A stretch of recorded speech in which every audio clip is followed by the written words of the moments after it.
Sir నమస్కారం sir. నమస్తే అండి. సార్ మహారాష్ట్రలో ఇంకొక కీలక పరిణామం చోటు చేసుకోబోతుందని జెప్పేసి చాలామంది అనుకుంటున్నారు సార్. అంటే బీజేపీ ఇప్పుడు కూటమి ఉంది గదా! అక్కడ గవర్నమెంట్ ఫార్మ్ చేసింది రీసెంట్‌గా. దాన్ని ఏక్నాథ్ షిండే చీల్చబోతున్నాడంటూ వార్తలు వినిపిస్తున్నాయి. అంటే ఆయన ఏదో ఇష్యూలో అలిగాడు. దాన్ని నన్ను తక్కువ అంచనా వేశారు బీజేపీ వాళ్ళు. నేను అప్పుడే ప్రభుత్వాన్ని 40 మంది ఎమ్మెల్యేలను తీసుకొచ్చి చీల్చాను. ఈ ప్రభుత్వం నన్ను తక్కువ అంచనా ఏస్తుందంటే ఆయన ఏదో మాట్లాడారు. అలిగినట్టయితే అంటే ముఖ్యమంత్రికి, డిప్యూటీ సీఎంకి మధ్య ఒక గొడవ అయితే, వివాదం అయితే ఉంది అని తెలుస్తుంది సార్. మరి ఆయన బయటకొచ్చేసి అంటే ఇంకా కొంతమంది ఎమ్మెల్యేలను తీసుకొచ్చి ఏమన్నా ప్రభుత్వాన్ని కూల్చే పని చేస్తాడా అని చెప్పేసి చాలామంది విశ్లేషకులైతే అభిప్రాయపడుతున్నారు సార్. మీరేం చెప్తారు సార్? మహారాష్ట్రలో ఏం జరుగుతుంది? ప్రభుత్వాన్ని కూల్చగల సమర్థత నాకుంది అని చెప్పడమే ఆయన ఉద్దేశం. అంటే బహిరంగంగా మేము గతంలో కూడా మా చరిత్ర ఇది. మా దగ్గర అంటే నేను ఇంతమంది ఎమ్మెల్యేలను ఇన్ఫ్లుయెన్స్ చేయగలను. నేను ఒక్క పిలుపు కానీ ఇస్తే ఎంతమంది వస్తారో నాకే తెలియదు అనే పద్ధతిలో ఆయన మాట్లాడుతున్నాడు. ఎందుకు మాట్లాడుతున్నాడు ఇవన్నీ అంటే ప్రభుత్వాన్ని పడేయగలను నేను ఏ క్షణంలోనైనా ఒక స్పెక్యులేషన్ మార్కెట్లో క్రియేట్ చేయడం ద్వారా ఈ స్పెక్యులేషన్ ప్రభావం పార్టీల మీద పడి, అంటే ఇప్పుడు అక్కడ ఉన్నది కూటమి ప్రభుత్వం, ఆ కూటమి భాగస్వాముల్లో భయాన్ని కలిగించడం ద్వారా లొంగుబాటు చేసుకుని తను డిమాండ్ని నెరవేర్చుకునే ప్రయత్నం చేస్తున్నాడు. ముఖ్యమంత్రి కావాలనే కోరిక ఉండొచ్చు, లేదు ఇంకేదైనా, అంటే పొలిటికల్ డీల్ కాదు ఇది. పొలిటికల్ డీల్ అంటే ఏదో రాజకీయ ప్రయోజనాలు మాత్రమే కాదు, ఆర్థిక ప్రయోజనాలు కూడా ముడిపడి ఉండే అవకాశం ఉంది దీనిలో. తను చెప్పిన పద్ధతిలో తను చెప్పినటువంటి వాళ్ళకి తగిన ప్రాతినిధ్యం ఇవ్వాలి, ప్రాధాన్యత ఇవ్వాలి, ఇలాంటి డిమాండ్స్ కూడా ఉండుండొచ్చు ఆయన. అంటే తనకి పదవి పరంగా, అంటే తనకి ముఖ్యమంత్రి పదవి ఇచ్చినా ఇవ్వకపోయినా ఉప ముఖ్యమంత్రి పదవిలో సర్దుబాటు చేసిన, కానీ ఆ గ్యాప్ని కాంపన్సేట్ చేయాలి ఎక్కడో చోట. ఆ కాంపన్సేట్ ఏ ఏరియాల్లో చేయాలో ఆయన అడుగుతూ ఉండుండొచ్చు. దానికి వాళ్ళు అంగీకరించకపోవడం వలన తగిన ప్రాతినిధ్యము ప్రాధాన్యత ఇచ్చి, అయ్యా మేము ఈ నిర్ణయం అనుకుంటున్నాం, మీకు పర్లేదా, మీకు అంగీకారమేనా అని అడగాలి. ఈ రకమైనటువంటి ప్రాధాన్యత తనకు లభించినప్పుడు ఆయన సాటిస్ఫై అవుతాడు. తనని తృప్తిపరచడం లేదు ప్రస్తుతం ఉన్నటువంటి ప్రభుత్వం. అది కేంద్రంలో అధికారంలో ఉందా లేదా ఈ గొడవతో నాకు సంబంధం లేదు, కానీ దీన్ని నిలబెట్టడం వెనకాల నా పాత్ర ఉంది అనేది మర్చిపోయి బిహేవ్ చేస్తున్నాడు. ఇలా బిహేవ్ చేస్తే నేను ఇంకోలా ప్రవర్తించాల్సి ఉంటుంది. నా చరిత్ర మీకు తెలుసు, నేను గతంలో మీకు మేలు చేయడానికి ఎవరిని ఇబ్బంది పెట్టానో మీకు తెలుసు. ఇప్పుడు అదే ఇబ్బందిని మీరు తిరిగి కొని తెచ్చుకోకండి అని చెప్తున్నాడు నర్మగర్భంగా. చెప్పడం ద్వారా ఆయన కేవలం ఏదో ముఖ్యమంత్రి పదవి కోసం దెబ్బలాడుతున్నాడు, ఉప ముఖ్యమంత్రి పదవికి మధ్య ఘర్షణగా మాత్రమే దీన్ని చూస్తే కుదరదు. ముఖ్యమంత్రులు, ఉప ముఖ్యమంత్రులు పదవులు కాదు ఇప్పుడు ముఖ్యం. పదవి కంటే కూడా ఇతర ప్రయోజనాలు రీత్యానే అధికారంలో ఉండాలని కోరుకుంటున్నారు.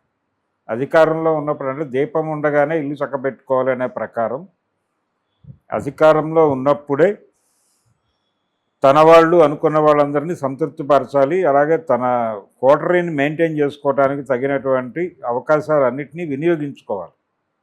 ఆ దిశగా ఆయన డిమాండ్స్ ఏవో ఉన్నాయి. ఆ డిమాండ్స్ని కనుక వాళ్ళు ఫెసిలిటేట్ చేస్తే పని అయిపోతుంది. అలా చేయకపోతే ఏం జరుగుతుందో సూచన చేశాడు. ఒకవేళ వాళ్ళు దీనికి స్పందించి ఓకే అంటే కనుక మళ్ళీ ఇంకొక ప్రకటన చూడం మనం. రిపీటెడ్గా గనక మాటలు ఇలాగే నడుస్తుంటే అవతల వాళ్ళు పూర్తి స్థాయిలో అడ్డం తిరిగారు అనుకోవాలి. ఎందుకు అడ్డం తిరుగుతారు? అడ్డం తిరగడానికి వాళ్ళకు ఒక హోప్ ఉండాలి కదా. ఇవి పవర్ పాలిటిక్స్ మాత్రమే కాదు, ఇవి పూర్తిగా ఆర్థిక రాజకీయాలు. ఆర్థికంతోనూ రాజకీయ వ్యాపారం మాత్రమే జరుగుతోంది తప్ప రాజకీయం లేదు అక్కడ.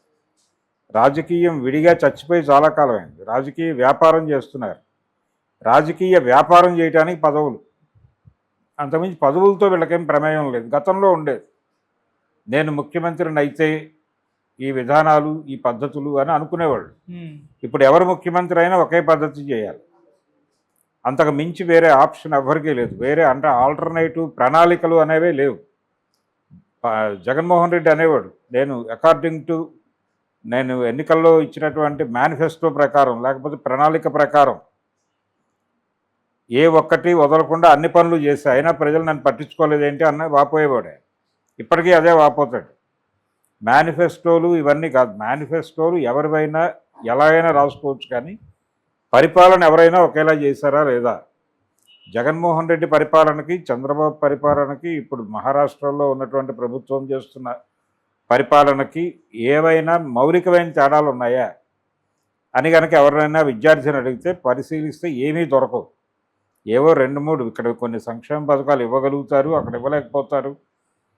ఇవ్వగలిగినటువంటి ప్రాంతంలో కూడా ఇవ్వకపోవడానికి కొన్ని కారణాలు వెతుక్కుంటారు.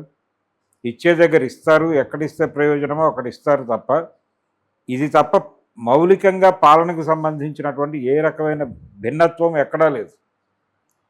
అందరూ ఒకే తరహా పరిపాలన చేసి తీరాల్సినటువంటి ఒక అనివార్యత ఉంది. అది వరల్డ్ బ్యాంక్ పాలసీలను ఇంప్లిమెంట్ చేయడానికి తప్ప ప్రభుత్వాలు ఇంక ఎందుకు లేవు అనేది ఒక అంగీకరించడానికి ఇబ్బంది కలిగించిన వాస్తవం. అది ఇది చేయక తప్పదు కాబట్టి పదవులతో గొడవ లేదు ఇప్పుడు ఎవరికి.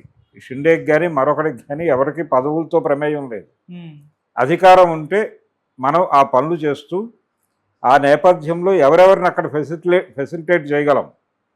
ఆ ఫెసిలిటేట్ చేసేవాళ్ళు మన వాళ్ళు అయితే మనకి భవిష్యత్తు ఉంటుంది, మనకి ప్రయోజనాలు ఉంటాయి.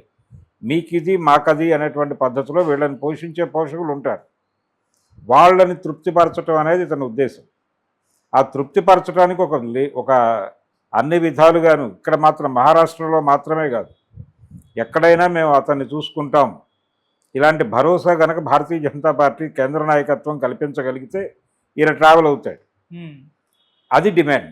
రాజకీయ వ్యాపారానికి సంబంధించిన గొడవ తప్ప ఇది అధికారానికి సంబంధించిన గొడవ ఎంత మాత్రమూ కాదు.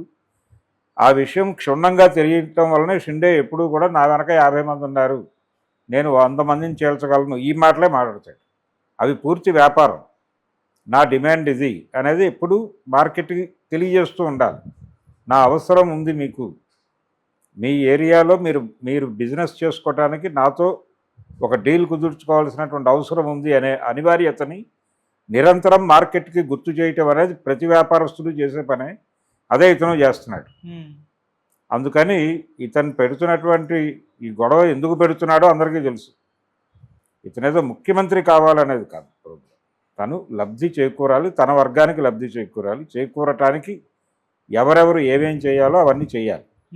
దానికి సంబంధించిన ఒక అవగాహన కుదరాలి, అంతే. ముఖ్యమంత్రికి ఉప ముఖ్యమంత్రికి గొడవ కాదు. Okay sir. తనకి ప్రాధాన్యత దక్కాలి. ఆ ప్రాధాన్యత తను చెప్పిన ఏరియాల్లో దక్కాలి, తను చెప్పిన వారికి దక్కాలి. అది దక్కని పక్షంలో నేను ఏదైనా చేయగలను అనేది ఆయన హింట్ చేస్తున్నాడు. ఈ హింటులు గుర్తించి వాళ్ళు గౌరవిస్తే ఓకే, లేదంటే కనుక వాళ్ళు ఆల్టర్నేటివ్ ప్రోగ్రాంలో ఉన్నారని అనుకోవాలి. ఒకవేళ అవతల వైపు వాళ్ళు అనుకుంటున్నటువంటి ప్రత్యామ్నాయ పద్ధతి వర్కౌట్ అయితే ఈయన చరిత్రలో ఉండడు, ఇతను మాయమైపోతాడు. సో తన ఉనికిని నిలబెట్టుకోవడం కూడా అవసరమే. అందుకని ఇక్కడ ఎక్కువ చేస్తున్నాడు అనిపిస్తోంది. ఇప్పుడు రేపు పొద్దున అవతల వాళ్ళు మూమెంట్స్ క్లియర్గా ఇతనికి అర్థమైతాయి, అవతల వాళ్ళ వ్యూహాలు అర్థమైతే, లేదు వాళ్ళు మనని వదిలేసి ఆల్టర్నేటివ్ ప్లాన్లో ఉన్నారని అర్థమైనా చాలు ఇతను సరెండర్ అవుతాడు. సరెండర్ అయ్యి సాధారణ స్థితిని కొనసాగించమని కూడా అడగచ్చు. దీనికి ఎలా రియాక్ట్ అవుతుంది బీజేపీ అనే దాన్ని బట్టి ఉంటుంది. ఇది ఇమీడియట్గా రియాక్ట్ అయితే సాల్వ్ అయ్యే ఇష్యూని కాదు అంటే కనుక వాళ్ళు ఆల్టర్నేటివ్ చూసుకుంటారు అనుకోవాల్సి వస్తుంది. ఆల్టర్నేటివ్ చూసుకుంటే ఇతను ఉండడు అక్కడ, ఇతన్ని ఇమ్మీడియట్గా ఫైర్ చేస్తారు. ఓకే. పార్టీ వ్యతిరేక కార్యకలాపాలు కాదు ఇక్కడ. ఒక కూటమి ప్రభుత్వాన్ని బతికించుకోవడానికి కావలసిన కార్యక్రమాల్లో ఇతను సహకరించడం లేదు కాబట్టి అనే ఒక వాక్యం జోడించి ఇతను ఫైర్ చేసే ఛాన్సెస్ అయితే ఉన్నాయి. Okay sir. అందుకని తను